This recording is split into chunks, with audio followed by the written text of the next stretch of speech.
الا ان اولیاء اللہ لا خوف علیہم ولا هم یحزنون صدق اللہ العلی العظیم وصدق رسوله النبی الامین الکریم ونحن على ذلك لمن الشاہدین والشاکرین والحمد للہ رب العالمین۔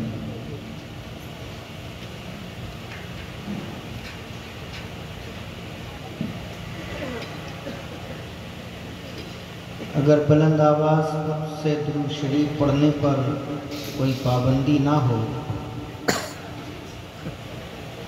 اور محبت سے بلند آواز سے آپ پڑھ سکتے ہیں درود شریف تو پڑھ لیجیے۔ اللہم صلی علی سیدنا مولانا محمد مبارک وسلم صلو علیہ صلاۃ و سلام علیک یا رسول اللہ صلی اللہ تعالی علیہ وسلم۔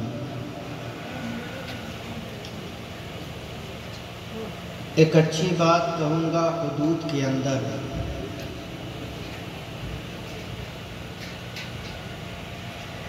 ایک اچھی بات کہوں گا حدود کے اندر، بسا ہے دین مکمل درود کے اندر۔ اور اظہار اشرف نبی کے نام کا نعرہ وہی لگائے گا، حلال خون ہے جس کے وجود کے اندر۔ ایک مرتبہ اور بآواز بلند پڑھیے، اللہم صلی علی سیدنا مولانا محمد مبارک وسلم صلو علیہ صلاۃ و سلام علیک یا رسول اللہ صلی اللہ علیہ وسلم۔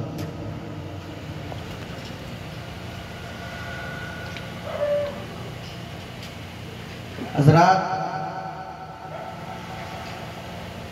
ابھی مجھ سے پہلے آپ حضرات نے ایک عالمانہ خطاب سماعت کیا، مسلک اعلیٰ حضرت کی پہچان۔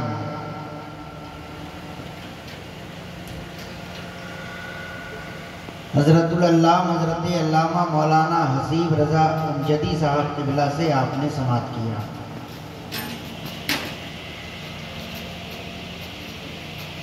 بلبلِ باغ رسالت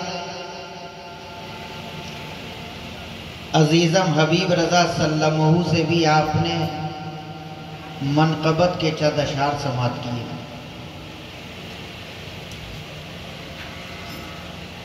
معمار سنیت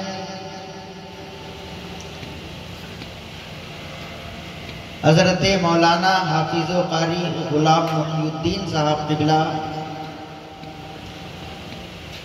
جو مکمل طریقے سے اس پروگرام کو سنبھال رہے ہیں اور صدارت کی ذمہ داری نبھا رہے ہیں، اللہ تعالیٰ ان کی عمر میں برکتیں عطا فرمائے، حاسدین کے حسد سے پروردگار محفوظ فرمائے۔ آج ہمیں فخر ہے، بولتا تو ہوں لاکھوں کے مجمع میں، اور اظہار اشرف مجمع دیکھ کر نہیں بولتا،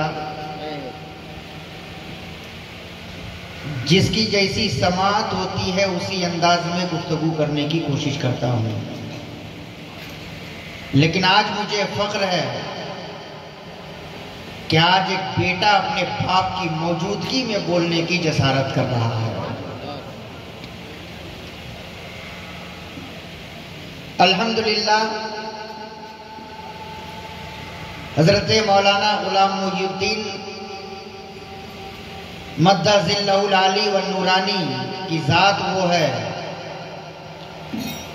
جنہوں نے اس ناچیز کو انگلی پکڑ کر کے چلنا سکھایا ہے، اسٹیج پر کھڑا کر کے بولنا سکھایا ہے۔ جو محنت انہوں نے آج سے 25 برس پہلے کیا تھا، الحمدللہ وہ محنت رنگ لائی، اور یہ آپ کی دعائیں ہیں، بزرگوں کا کرم ہے کہ اظہار اشرف صرف مکان میں نہیں بولتا بلکہ میدان میں بھی بولتا ہے. سنیں گے آپ حضرات؟ اگر سبحان اللہ بول سکتے ہیں تو بول دیجئے. آج تو حالات ایسے ہیں حضرت کہ زبردستی بلوایا جاتا ہے سبحان اللہ. تکبیر، نعرہ رسالت، یا رسول اللہ. آج ہمارے اسٹیج کے حالات ایسے ہو گئے ہیں کہ لوگ بولنا نہیں چاہتے مگر ہم زبردستی کہتے ہیں اٹھ کے بولیے، بیٹھ کے بولیے، ہاتھ اٹھا کے بولیے، پیر پھیلا کے بولیے، کھڑے ہو کے بولیے، سو کر کے بولیے، مگر بولتے نہیں.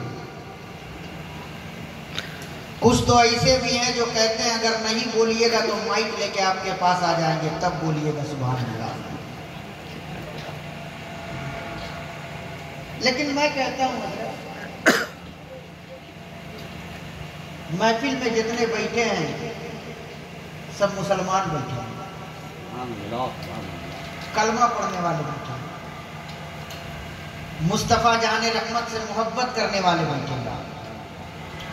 آپ بات ایسی کرو جو دل پہ جا کر لگے گا، زبان سے خود بخود نکلے گا سبحان اللہ.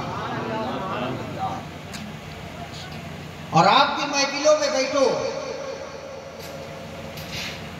تو یہ نہ سوچو کہ جب ہمیں بولا جائے بولنے کے لیے تب ہم بولیں سبحان اللہ، بلکہ جب تک آپ بیٹھے رہیں گے سبحان اللہ الحمدللہ کہتے رہیں گے فرشتے آپ کے نامہ اعمال میں نیکیاں لکھتے رہیں گے.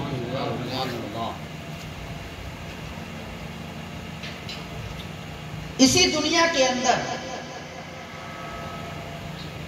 ایک اللہ کے بہت بڑے ولی گزرے ہیں جن کا نام ہے حضرت ابراہیم بن ادہم. سنا ہوگا آپ لوگوں نے نام؟ سنیے. انشاءاللہ اب محفلوں میں آپ بیٹھیں گے تو کبھی خاموش نہیں بیٹھیں گے. یاد رکھیے گا اللہ والے وہ ہوتے ہیں پروردگار عالم انہیں وہ پاور عطا فرماتا ہے کہ وہ اوپر نظر کریں تو عرش اعظم دیکھ لیں گے، نیچے نظر کریں تو تحت الثری دیکھ لیں گے.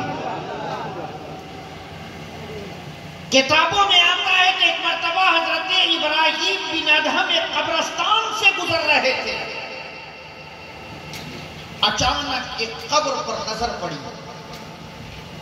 اللہ والے تھے، صرف قبر کی مٹی کو نہیں دیکھا بلکہ قبر کے اندر لیٹنے والے کو بھی آپ نے دیکھ لیا. جیسے ہی قبر پر نظر پڑی آپ کیا دیکھتے ہیں کہ اس قبر کے اندر ایک اللہ کا بندہ ہے جو قبر میں بیٹھ کر کے قرآن کی تلاوت کر رہا ہے. میں یہاں سے شروع ہو رہا ہوں. جیسے ہی آپ نے اس اللہ کے نیک بندے کو قبر کے اندر قرآن پڑھتے ہوئے دیکھا مچل گئے، تڑپ گئے کہ یہ میرے رب کا کتنا نیک بندہ ہے جس کو پروردگار نے قبر کے اندر قرآن پڑھنے کی توفیق عطا فرمائی ہے. حضرت ابراہیم بن ادہم نے رب کی بارگاہ میں دعا کیا، میرے پروردگار یہ تیرا کتنا نیک بندہ ہے جس کو تو نے قبر میں قرآن پڑھنے کا موقع عنایت کیا. اے میرے پروردگار میں تیرے اس بندے سے ملنا چاہتا ہوں، میں تیرے اس بندے سے ملاقات کرنا چاہتا ہوں. یہ بندہ قبر کے اندر ہے مگر قرآن کی تلاوت کر رہا ہے. جیسے ہی حضرت ابراہیم بن ادہم نے دعا کی ہے آپ کی دعا رب کی بارگاہ میں قبول ہو گئی. قبر شک ہوا، ابراہیم بن ادہم آگے بڑھے، اندر جھانک کر کے دیکھا وہ اللہ کا بندہ سر جھکائے ہوئے قرآن کی تلاوت کرتا جا رہا ہے. حضرت ابراہیم بن ادہم نے بلند آواز سے کہا السلام علیکم شیخ جیسے ہی ابراہیم بن ادہم نے سلام کیا ہے، اس اللہ کے بندے نے اپنی نگاہ کو اوپر اٹھایا، ابراہیم بن ادہم کے چہرے کو دیکھا، مسکرا کر کے جواب دیا، وعلیکم السلام یا ابراہیم بن ادہم۔ جیسے ہی اس اللہ کے بندے نے حضرت ابراہیم بن ادہم کا نام لے کر جواب دیا، ابراہیم بن ادہم کہتے ہیں اللہ کے بندے، ہماری تمہاری ملاقات پہلی ملاقات ہے، میں تمہیں جانتا نہیں، میں تمہیں پہچانتا نہیں، تمہارا نام کیا ہے مجھے معلوم نہیں، لیکن تم قبر کے اندر ہو، میرا نام بھی تمہیں معلوم ہے، میں کون ہوں تمہیں پتا ہے، آخر تمہیں کیسے پتا کہ میرا نام ابراہیم بن ادہم ہے، تم کیسے جانتے ہو کہ میں ابراہیم بن ادہم ہوں؟ اس اللہ کے بندے نے مسکرا کر کے جواب دیا ہے، کہا اے ابراہیم بن ادہم، کیا آپ نے مصطفیٰ جان رحمت کی وہ حدیث نہیں پڑھی ہے؟ کہا کون سی حدیث؟ کہا میرے نبی نے فرمایا کہ جب بندہ مومن قبر کے اندر ہوتا ہے تب پروردگار عالم اس کے دیکھنے کی طاقت کو بھی بڑھا دیتا ہے اور سننے کے پاور کو بھی بڑھا دیتا ہے۔ بندہ قبر کے اندر ہوتا ہے، قبر کے اوپر آنے والے کو وہ دیکھتا بھی ہے اور پہچانتا ہے۔ سبحان اللہ، بہت خوب، بہت واہ واہ، سبحان اللہ۔ حضرت ابراہیم بن ادہم نے کہا اللہ کے بندے، آپ کتنے خوش نصیب ہو کہ پروردگار نے آپ کو قبر کے اندر قرآن پڑھنے کی توفیق عطا فرمائی ہے۔ ذرا مجھے بتاؤ، آپ نے دنیا میں وہ کون سی نیکی کی جو رب کی بارگاہ میں قبول ہو گئی، جس کے صدقے میں پروردگار نے آپ کو قبر کے اندر قرآن پڑھنے کی توفیق دی؟ اس اللہ کے بندے نے کہا ابراہیم بن ادہم، بچپنے سے میری خواہش تھی کہ میں حافظ قرآن بن جاؤں۔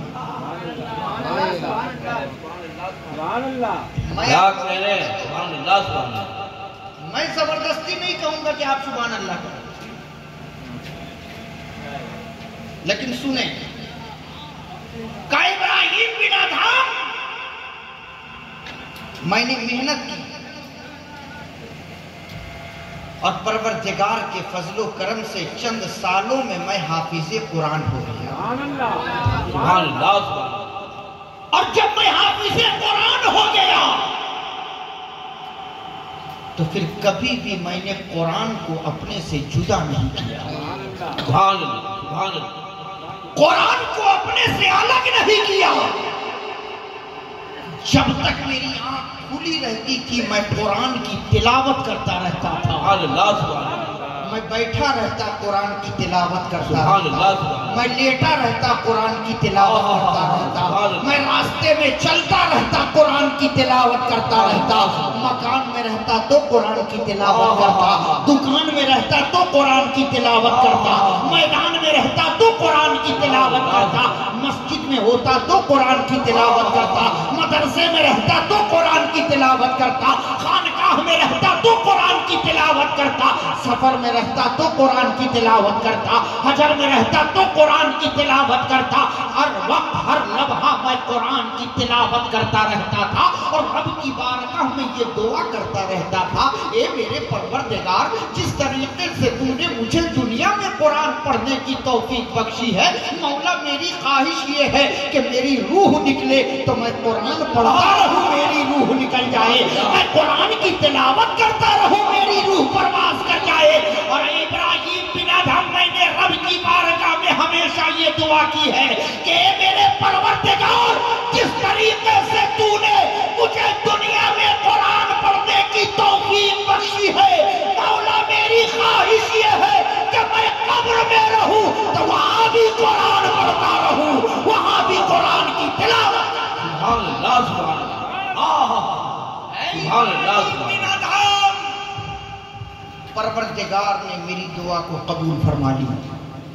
جب میری روح نکلی ہے تو میں قرآن کی تلاوت کر رہا تھا، میری روح نکل گئی۔ جب سے میں قبر میں آیا ہوں اس وقت سے لے کر آج تک قبر میں قرآن کی تلاوت کر رہا ہوں. سبحان اللہ. جیسے ہی ابراہیم بن ادہم نے یہ سنا تڑپ جاتے ہیں اور مچل کر کے کہتے ہیں سبحان اللہ. کیا کہتے ہیں؟ سبحان. کیا کہتے ہیں؟ سبحان. کیا کہتے ہیں؟ کیا کہتے ہیں؟ سبحان اللہ. کیا سبحان کہتے ہیں؟ اللہ. اب خاموش نہیں بیٹھے. کیا کہنے کیا کہنے. جیسے ہی ابراہیم بن ادہم نے کہا سبحان اللہ اس اللہ کے بندے نے کہا ابراہیم بن ادہم جب سے میں قبر میں آیا ہوں نا اس وقت سے لے کر آج تک قبر کے اندر میں نے 70,000 مرتبہ قرآن مکمل کر لیا. سبحان اللہ. سبحان اللہ. ابراہیم بن ادہم کہتے ہیں سبحان اللہ. کیا کہتے ہیں؟ سبحان اللہ. سبحان اللہ. کہتے ہیں سبحان اللہ. سبحان اللہ. اب سنیے اب اس اللہ کے بندے نے کہا ابراہیم بن ادہم جو ایک مرتبہ سبحان اللہ آپ نے کہا ہے نا وہ مجھے دے دو. کیا کہنے کیا کہنے. سبحان جو اللہ. ایک مرتبہ سبحان اللہ آپ نے کہا وہ مجھے دے دو اور قبر کے اندر جو میں نے 70,000 مرتبہ قرآن کی تلاوت کی ہے وہ آپ لے لو. سبحان اللہ. سبحان اللہ. ایک مرتبہ سبحان اللہ جو آپ نے کہا وہ مجھے دے وہ دو مجھے دے دو. اور قبر کے اندر جو میں نے 70,000 مرتبہ قرآن کی تلاوت کی وہ آپ لے لو. ابراہیم بن ادہم کہتے ہیں اللہ کے بندے یہ کیسا سودا ہے یہ کیسا سودا کہ ایک مرتبہ سبحان اللہ کے بدلے تم 70,000 مرتبہ قرآن کی تلاوت وہ مجھے دینا چاہ رہے ہو اور میں نے جو ایک مرتبہ سبحان اللہ کہا وہ تم لینا چاہ رہے ہو. کیا کہنے. ارے قرآن کے اندر لفظ سبحان اللہ تم نے نہ جانے کہاں کہاں پڑھا ہوگا. سبحان اللہ. کہیں سبحان اللہ اما یشرکون پڑھا ہوگا, کہیں سبحان ربک رب العزت اما یصفون پڑھا ہوگا, کہیں سبحان الذی اسری پڑھا ہوگا, کہیں لفظ سبحان اللہ بھی پڑھا ہوگا, کہیں لفظ سبحان پڑھا ہوگا. تم نے نہ جانے کتنی مرتبہ قرآن کے اندر سبحان اللہ پڑھا ہوگا. میں نے ایک مرتبہ سبحان اللہ کہا وہ تم لینا چاہ رہے ہو اور تم نے 70,000 مرتبہ جو قرآن کی تلاوت کی ہے وہ تم مجھے دینا چاہ رہے ہو. بات کیا ہے, معاملہ کیا ہے؟ اب سنو. اس اللہ کے بندے نے کہا تھا اے ابراہیم بن ادہم دنیا میں ایک مرتبہ سبحان اللہ کہنے سے جتنی رحمتیں ملتی ہے, جتنی برکتوں کا نزول ہوتا ہے, جتنی رحمتیں نازل ہوتی ہے, قبر میں 70,000 مرتبہ قرآن ختم کرنے پر بھی وہ رحمتیں نہیں ملتی ہیں, وہ برکتیں نہیں. سبحان اللہ. اللہ اکبر. اللہ اکبر. یا رسول اللہ. زندہ باد. اللہ اکبر. یا رسول اللہ. سبحان اللہ. سبحان اللہ. بہت اچھے بہت اچھے یہ بھیا. محفل میں بیٹھو تو خاموش آپ نہ بیٹھو. جی. جب تک بیٹھے رہو کہتے رہو سبحان سبحان اللہ. اللہ. کہتے رہو. سبحان اللہ. یاد رکھیے گا بندہ مومن ایک مرتبہ لفظ اللہ کہتا ہے تو اسے 40 نیکیاں مل جاتی ہیں, سبحان اللہ. سبحان اللہ. 40 گناہ معاف ہو جاتے ہیں, سبحان اللہ. سبحان اللہ. 40 درجے بلند ہو جاتے ہیں. سبحان اللہ. اور یہ میرے رب کا کرم ہے کہ ان نیک محفلوں میں رب جسے چاہتا ہے اسے حاضری کا موقع عنایت فرماتا ہے. بے شک. سبحان اللہ. جسے چاہتا ہے. اپنے آپ کو ہم خوش نصیب سمجھیں کہ میرے رب نے چاہا ہے تو ہم اس محفل میں آئے, بے شک. سبحان اللہ. بے شک. اور جب تک بیٹھے رہے سبحان سبحان اللہ الحمدللہ کہتے رہیں دن بھر میں، نہ جانے ہم نے رب کا شکر ادا کیا ہو یا نہ کیا ہو۔ دن بھر میں ہم نے اپنی زبان سے ایک مرتبہ بھی اپنے رب کا نام لیا ہو یا نہ لیا ہو، ہم کہہ نہیں سکتے، لیکن محفل میں اگر بیٹھے رہیں گے سبحان اللہ الحمدللہ کہتے رہیں گے، ہو سکتا ہے کہ یہی محفل کی برکت ہمارے لیے نجات کا ذریعہ بن جائے، ہم دنیا میں بھی کامیاب ہو جائیں اور آخرت میں بھی کامیاب ہو جائیں۔ آج ایک اللہ کے ولی کے عرص پاک میں ہم اور آپ بیٹھے ہیں جی،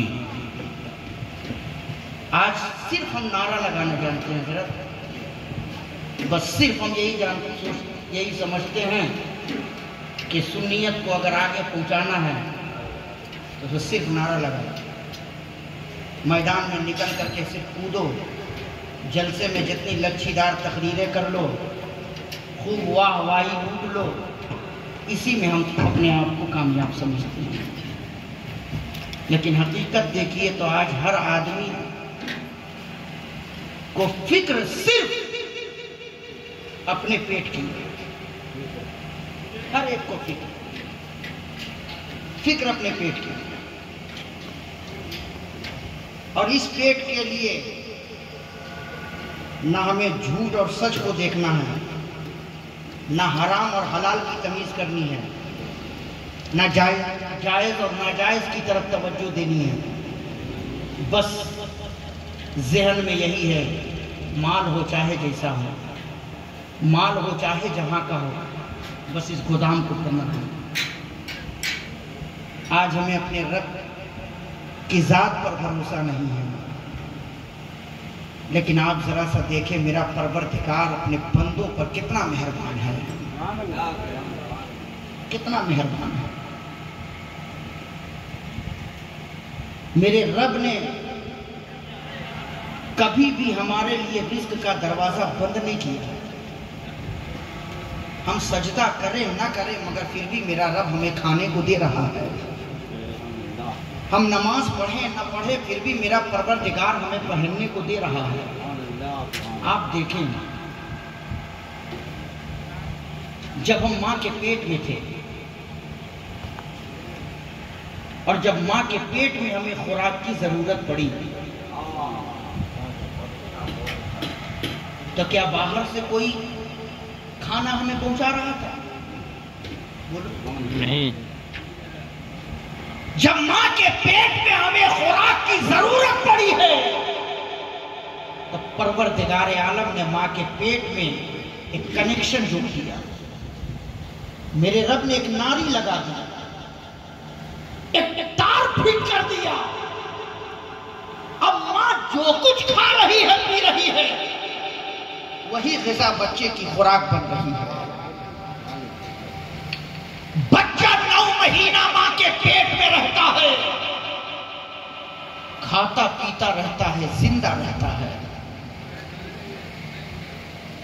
پھر 9 مہینہ کے بعد جب وہ بچہ اس دنیا میں آتا ہے، جیسے ہی اس دنیا میں آتا ہے دائی فوراً اس ناری کو کاٹ دیتی ہے، اس کنیکشن کو کاٹ دیتی ہے، اور جیسے ہی دائی اس ناری کو کاٹتی ہے بچہ خوب روتا ہے، چیختا ہے، چلاتا ہے، وہ یہی سمجھتا ہے کہ میرے رزق کا دروازہ تو یہی تھا، میرے لیے کھانے پینے کا انتظام تو یہی سے ہو رہا تھا، اب وہ کنیکشن ختم ہو گیا، اب وہ دروازہ بند کر دیا گیا، اب میں زندہ کیسے رہوں گا؟ آواز آتی ہے میرے بندے، تیرا رازق تیری ماں کا پیٹ نہیں بلکہ تیرا رازق تیرا پروردگار ہے۔ اے میرے بندے، ابھی تیرے رزق کا ایک دروازہ بند ہوا ہے، نہ گھبرا، اب میں تیرے رزق کا 2 دروازہ کھولوں گا، اب میں تیرے ماں کے سینے سے تیرے لیے 2 چشمے ابال دوں گا، اب میں تیرے ماں کے سینے سے تجھے میٹھا دودھ نکال کر کے تجھے دوں گا. گرمی کے دنوں میں تجھے برف ڈال کر کے ٹھنڈا کرنے کی ضرورت نہیں پڑے گی، بلکہ گرمی کے دنوں میں تیرے ماں کے سینے سے میں تجھے ٹھنڈا دودھ نکال کر کے تجھے دوں گا. ٹھنڈی کے دنوں میں تجھے ہیٹر چلا کر گرم کرنے کی ضرورت نہیں پڑے گی، بلکہ سردی کے دنوں میں تیرے ماں کے سینے سے گرم دودھ نکال کر کے تجھے دوں گا.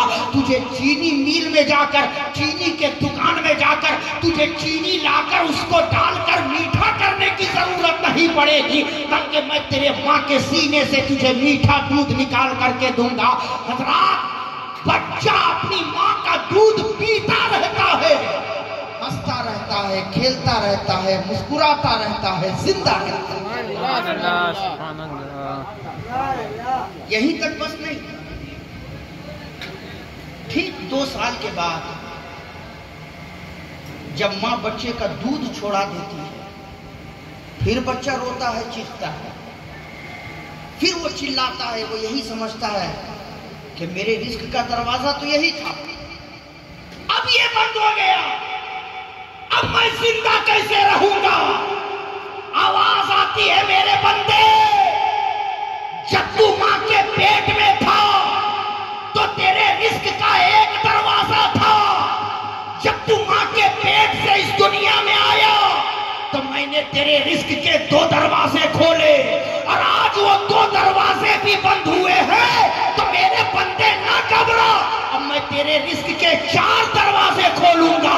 اب میں تجھے زمین سے سبزیاں اگا کر تجھے رزق دوں گا، آسمان سے بارشیں برسا کر تجھے رزق دوں گا، چاند و سورج کو تیرے تابع کر کے تجھے رزق دوں گا، نظام کائنات چلا کر تجھے رزق دوں گا. میرے بندے، جب تک تو زندہ رہے گا، تیری سانسیں چلتی رہے گی، میں تجھے رزق دیتا رہوں. اور جب رزق مکمل ہو جاتا ہے تو موت آ جاتی ہے، موت آ جاتی ہے. اور جب موت آ جاتی ہے تو لوگ ہم یہی کہتے ہیں نا، اس کا رزق اتنا ہی لکھا تھا، اس کا دانہ ہی اتنا لکھا تھا، ختم ہو گیا، دنیا سے چلا گیا. لیکن میرے رب نے کہا، میرے بندے، جب تو ماں کے پیٹ میں تھا تو تیرے رزق کا 1 دروازہ تھا، جب تو دنیا میں آیا تو میں نے تیرے رزق کے 2 دروازے کھولے، اور جب وہ 2 دروازے بھی بند ہوئے تو میں نے تیرے رزق کے 4 دروازے کھولے. آج وہ 4 دروازے بھی بند ہو گئے، آج وہ 4 دروازے بھی بند ہو گئے ہیں. اے میرے بندے، اگر تو نے اپنی زندگی میرے حکم کے مطابق گزاری ہے، اگر تو نے اپنی زندگی مصطفیٰ جان رحمت کی شریعت کے مطابق گزاری ہے، اگر تو نے اپنی زندگی مصطفیٰ جان رحمت کی اطاعت و محبت میں گزاری ہے، اگر تو نے اپنی زندگی میرے نبی کے طریقے کے مطابق گزاری ہے، اگر تو نے اپنی زندگی دین کے طریقے پر گزاری ہے، تو میرے بندے، ابھی تیرے رزق کے 4 دروازے بند ہوئے ہیں. اب آ تو صحیح، میں تیرے لیے جنت کے 8 دروازوں کو کھول دوں گا. میرا پروردگار پر کتنا مہربان ہے. لیکن آج حضرات، آج تو نماز پڑھنے کے لیے اگر کسی کو کہا جائے تو سیدھے کہتے ہیں مولوی لوگ کا کام ہی ہے.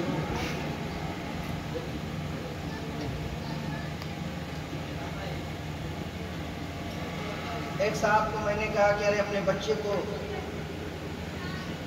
بہت بڑے اسکول میں پڑھا رہے ہو، انگلش میڈیم میں پڑھا رہے ہو، کم سے کم اچھے حافظ قرآن سے اپنے بچے کو قرآن بھی پڑھا دو. کہا مولانا آپ کو کا تو کم ہوئے ہی، تو چاہے جیسے بھی ہو لوگوں کو پھنسائے. آج تو حالات ایسے ہیں، بہت افسوس ہوتا ہے کہ آج ہم صرف نام کے مسلمان رہ گئے ہیں، ورنہ دین سے ہم کو سوچ رہے ہیں. باپ مر جائے تو پوری پراپرٹی ہمارے نام، اور وہ باپ پوری زندگی محنت کرے اپنے بچوں کی تعلیم کے لیے، اور ایسی تعلیم کہ پڑھا لکھا کر کے ہم ڈاکٹر تو بنا دیتے ہیں، انجینئر تو بنا دیتے ہیں، آفیسر تو بنا دیتے ہیں، ٹیچر تو بنا دیتے ہیں، پھٹیچر تو بنا دیتے ہیں، لیکن سب بنانے کے بعد بھی ذرا اس بیٹے کو دیکھیے، جب باپ مر جائے تو باپ کے جنازے پہ کھڑے ہو کر کے کون سی دعا پڑھنی ہے وہ بھی اسے یاد نہیں ہے۔ تو ایسی زندگی سے فائدہ کیا ہے کہ ہم باپ کے جنازے پہ بھی کھڑے ہو کر کے ہم دعا نہ پڑھ سکے۔ کچھ لوگ تو جنازے کی نماز میں بھی شامل ہوتے ہیں، تو جیسے ہی امام صاحب کہتے ہیں اللہ اکبر تو سمجھتا ہے کہ عید کی نماز پڑھ رہا ہے، عید کی نماز پڑھ رہے ہیں، وہ بھی سیدھے ٹپ ٹپ کھانا شروع کر دیتا ہے، پتہ نہیں ہے کہ جنازے کی نماز پڑھنی کیسے ہے۔ یہ حالات ہیں۔ ایک صاحب نے کہا مولانا آپ لوگ پوری زندگی مسجد کے گیٹ پر لٹک کر کے رہ جائیے گا، آپ لوگ کو کیا پتا ہے کہ دنیا کیا ہے، آپ لوگ کو کیا معلوم ہے کہ اس دنیا کو حاصل کرنے کے لیے کتنی محنت کرنی پڑتی ہے، آپ لوگ کو کیا معلوم ہے کہ اس دنیا کو حاصل کرنے کے لیے کتنی جد و جہد کرنا پڑتا ہے، آپ لوگ خالی نماز نماز نماز ہی کیجئے گا تو پھر ہمارا کاروبار کون دیکھے گا، ہمارے بچوں کا خیال کون رکھے گا، ہماری فیکٹری کو کون دیکھے گا۔ پروردگار نے کہا میرے بندے آج طاقت آ گئی، تیرے اندر قوت آ گئی، آج تھوڑا سا عروج تجھے مل گیا تو تم اپنے رب کے احسانات کو بھول گئے اور کہتے ہو کہ اگر ہم نماز پڑھیں گے تو پھر میرے بچوں کا خیال کون کرے گا، نمازی پڑھیں گے تو ہمارا کاروبار کون دیکھے گا، نمازی پڑھیں گے تو پھر ہمارا دکان کون دیکھے گا۔ ذرا اپنی زندگی کی گیئر پیچھے لگا، توجہ چاہوں گا، زندگی کی گیئر پیچھے لگا اور مجھے بتا جب تم ماں کے پیٹ میں تھا تو اس وقت تیرا کون سا کاروبار چلتا تھا، جب تم ماں کے پیٹ میں تھا تو اس وقت تیری کون سی فیکٹری چلتی تھی، جب تم ماں کے پیٹ میں تھا تو اس وقت تیرے لیے کھانے پینے کا انتظام کس نے کیا، جب تم ماں کے پیٹ میں تھا تو اس وقت تجھے ماں کے پیٹ کے اندھیرے میں تجھے آکسیجن کس نے پہنچائی۔ یاد رکھنا میرے بندے، جب میرا پروردگار ماں کے پیٹ کے اندھیرے میں ہمیں روزی دے سکتا ہے، وہ سورج کی روشنی میں ہمیں رزق کیوں نہیں دے گا، وہ سورج کی روشنی میں ہمیں رزق کیوں نہیں عطا کرے گا۔ میرے بندے تو اپنے رب پر بھروسہ کر لے، تیرا پروردگار اتنا مہربان ہے کہ تجھے دنیا میں بھی رزق عطا فرمائے گا اور دنیا سے جانے کے بعد بھی تجھے سکون عطا رب پر بھروسہ کر۔ آج ہمیں اپنے رب کی ذات پر بھروسہ نہیں، آج تھوڑی سی طاقت آ گئی، ہمت آ گئی، قوت مل گئی، عزت مل گئی، تھوڑی شہرت مل گئی تو ہم اپنے رب کے احسانات کو بھول گئے۔ پروردگار نے کہا میرے بندے ذرا مجھے بتا، جب تو ماں کے پیٹ سے اس دنیا میں آیا تو اس وقت تیرے پاس پاؤں تو تھے مگر اس پاؤں سے چلنے کی طاقت نہیں تھی، تیرے پاس ہاتھ تو تھا مگر اس ہاتھ سے اشارہ کر کے بلانے کی بھی طاقت تیرے پاس نہیں تھی، تیرے پاس زبان تو تھی مگر زبان سے بولنے کی بھی طاقت تیرے پاس نہیں تھی۔ آج تو اپنے آپ کو دنیا میں بہت پڑھا لکھا سمجھتا ہے، تجھے بڑا غرور ہے، بہت گھمنڈ ہے اپنے علم پر۔ ذرا بتا جب تو ماں کے پیٹ سے اس دنیا میں آیا تو کس یونیورسٹی سے پڑھ کر کے آیا تھا، کس کالج سے پڑھ کر کے آیا تھا،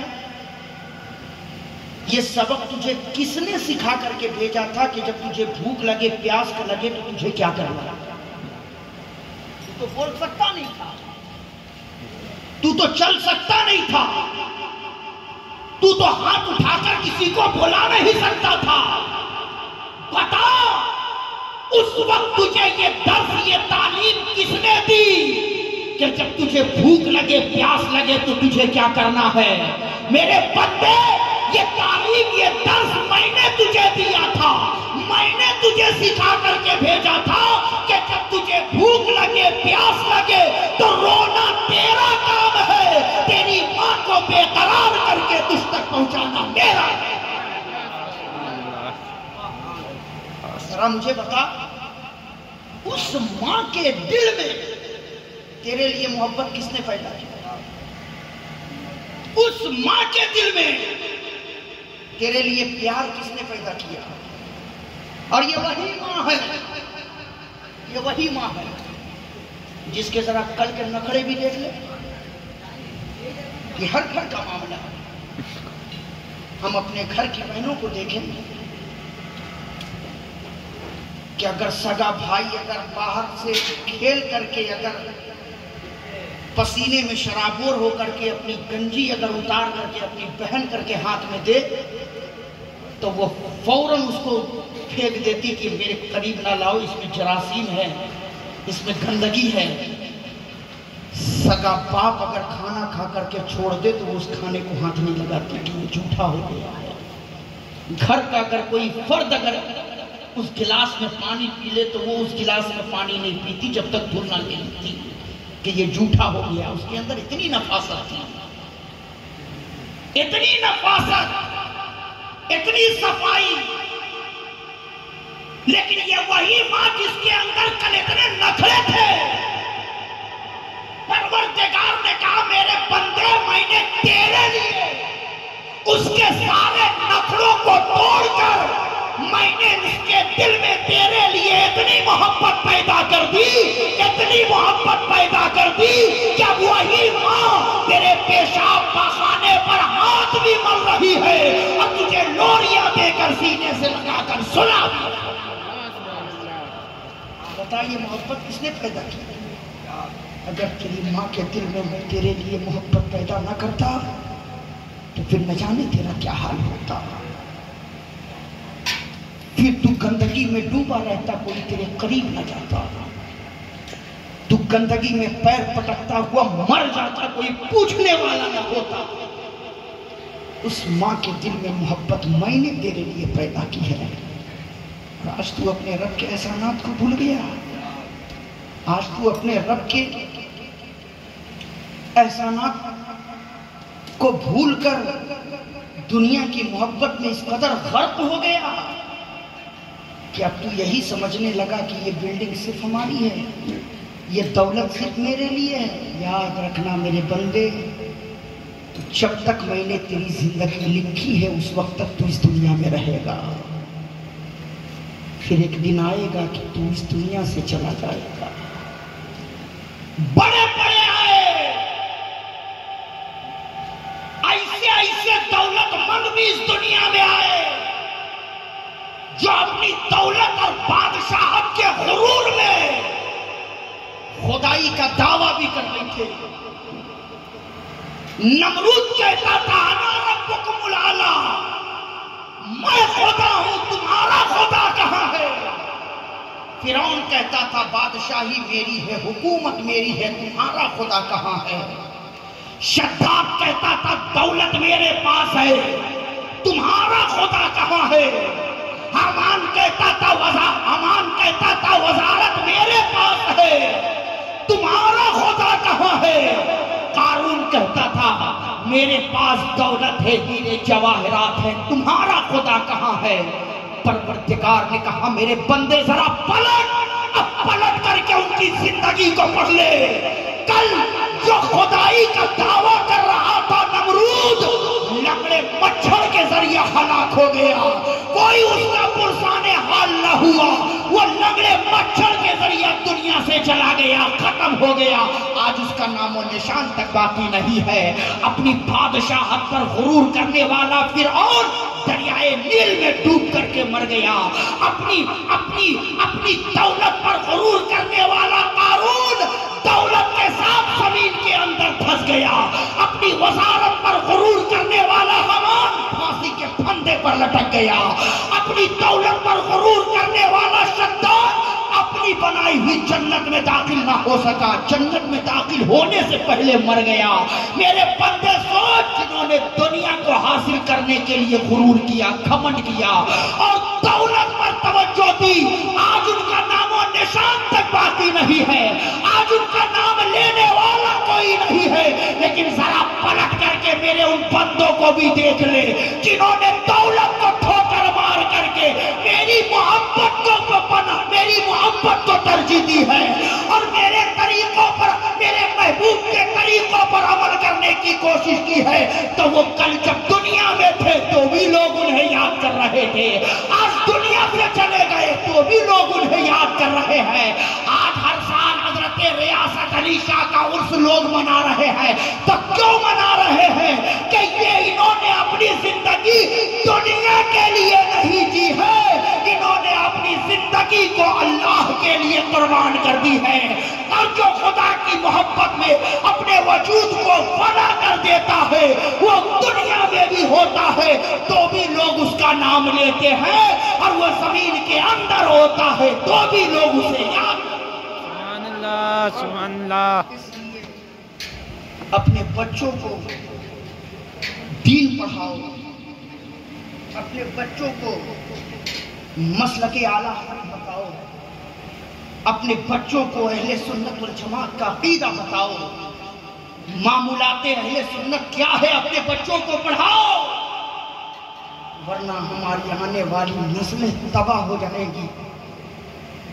آج تو کتنے ایسے ہیں جو مسلمان ہیں نام کے، مگر ان کو کلمہ تک یاد نہیں۔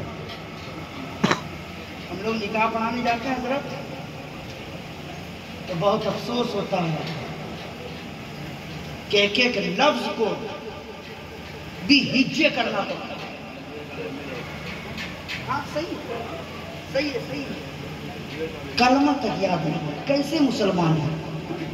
بس صرف باپ نے مسلمان کا نام رکھ دیا، لیکن ہمارا دین کیا ہے، ہمارا مذہب کیا ہے، ہمارے مذہب کا فرمان کیا ہے، آج ہمیں بھی پتہ نہیں، تو پھر ہم کیسے مسلمان ہیں؟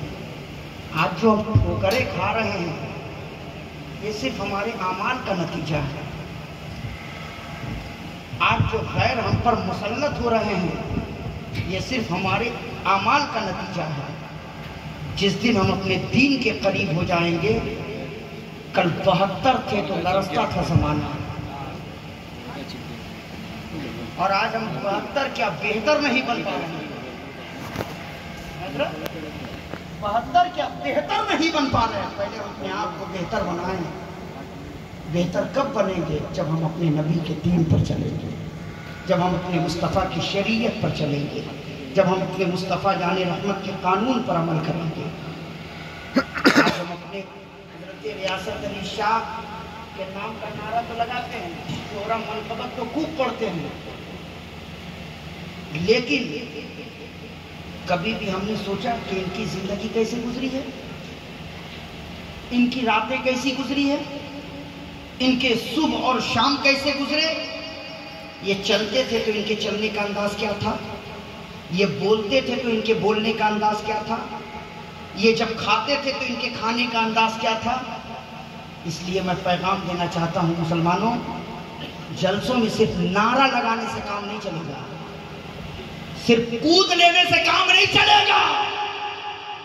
بند کرو یہ سب، بہت ہو گیا، بہت نعرہ آپ نے لگا لیا، اب عملی میدان میں اترو، اب عمل کے میدان میں اترو، اب ضرورت ہے ہمیں عمل کر کے دکھانے کی۔ کب تک صرف نعرہ لگا کر کے دکھاتے رہو گے کہ ہم ان سے محبت کرنے والے ہیں؟ اگر صحیح معنوں میں حضرت چشمہ شاہ سے محبت کرتے ہو، صحیح معنوں میں حضرت ریاست علی سے محبت ہے، تو صرف نعرہ لگانے سے کام نہیں چلے گا،